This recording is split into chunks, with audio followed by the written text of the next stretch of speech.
Thank you, Cian Corla. Deputy, what about if we try to fix it without legislation instead? Well, you said to me there that you'd like me to work with you on it. I'm working on it all the time. And I think the solution is actually without legislation. The solution is two things. The infrastructure to try to prevent flooding in the first place. I can't believe that, Deputy Batchik said, we should be building along the coast. Really? We should be building along the coast and then for the state ensuring that, knowing that it's a flood risk? We have to think this through in a way that's not contradictory. Of course we shouldn't build in areas that we know now to be flood risks and to be increasing flood risks and then requiring the state to be the insurer. We have to think this through logically. This can be fixed, I hope, without legislation. I actually think the legislation would do more harm than good, and I'll tell you why.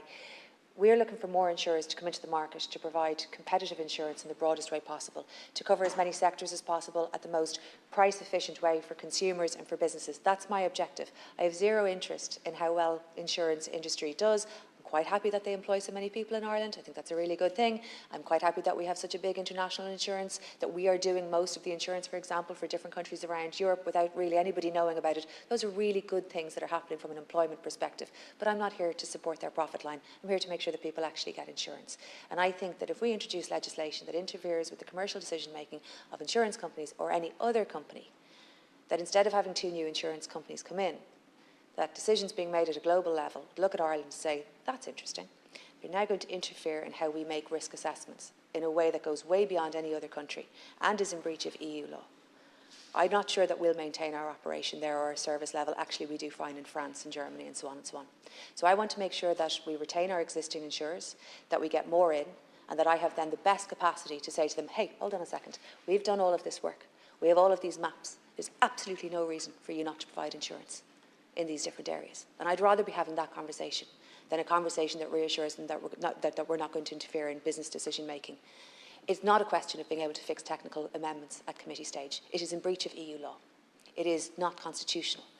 So those things just can't be fixed. And we can have a back and forth that sort of looks at it like, well, wouldn't it be great if? But the truth is it just can't. I don't believe it can. I can't stand here and say that I believe it can. It can't. And there's a contradiction in saying, and I'm sorry to speak about Deputy Batchik when she's not here, disappointed by the delay by the government. Well, what does that mean exactly? She said it 3 times. It's further delaying tactics by the government. I don't think it's going to fix it. I think what's going to fix it is the infrastructure by the OPW and the capacity to say, look, we operate in a commercial environment here and we're changing the operating environment. We've done it with motor insurance and the premiums came down, and I'm doing my level best to make sure that that doesn't drift, that that sticks, and that I don't hear any excuses from insurance companies or solicitors or anybody else in relation to it, that sticks, because it's better for the people of Ireland that it sticks. We're changing the duty of care legislation so that there is zero excuse, and I mean zero excuse, for any insurance company to come into me and tell me that there's a culture of slip, trip and falls in Ireland that makes it too expensive to insure a business or anybody doing it. That's what I'm trying to do. And the same with this.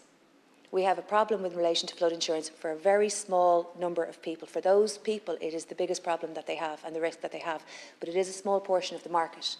But I don't want insurers leaving because we've made changes to the whole commercial environment, the whole operating environment, that says, well, fine, actually, do you know what?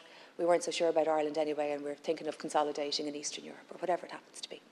I'm not throwing that out as a threat. I'm just talking about, you and I have discussed this before, Ireland is a small market, and I'm not here to hold any insurer's hand to make sure that they stay or anything else. I just want to make sure that we have the broadest possible insurance provision for the broadest number of people, that we fix the operating environment problems where they exist, so that the insurance industry has no excuse not to provide cover and not to provide it in a cost-efficient way.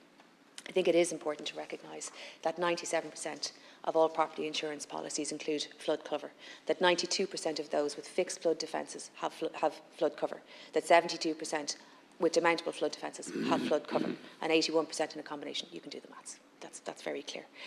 So a timed amendment is, yes, a way of saying, yes, continue to have to discuss it because we're not in opposition here. But I don't believe that legislation is going to solve it. I actually think it could make it worse. But what I really would like to do is look at it in a really granular way, area by area. Come to me with the difficulties. Let's work with the OPW. Let's fix them. Let me talk to the insurance companies, Insurance Ireland, area by area, in a totally granular and realistic way, and a way that's very, very difficult to avoid the gaze of the state in saying, well, we've done the work, we're providing a commercial environment for you to operate here, why aren't you doing it? So that is my genuine view. And it isn't about being in opposition, it really is about just finding a solution.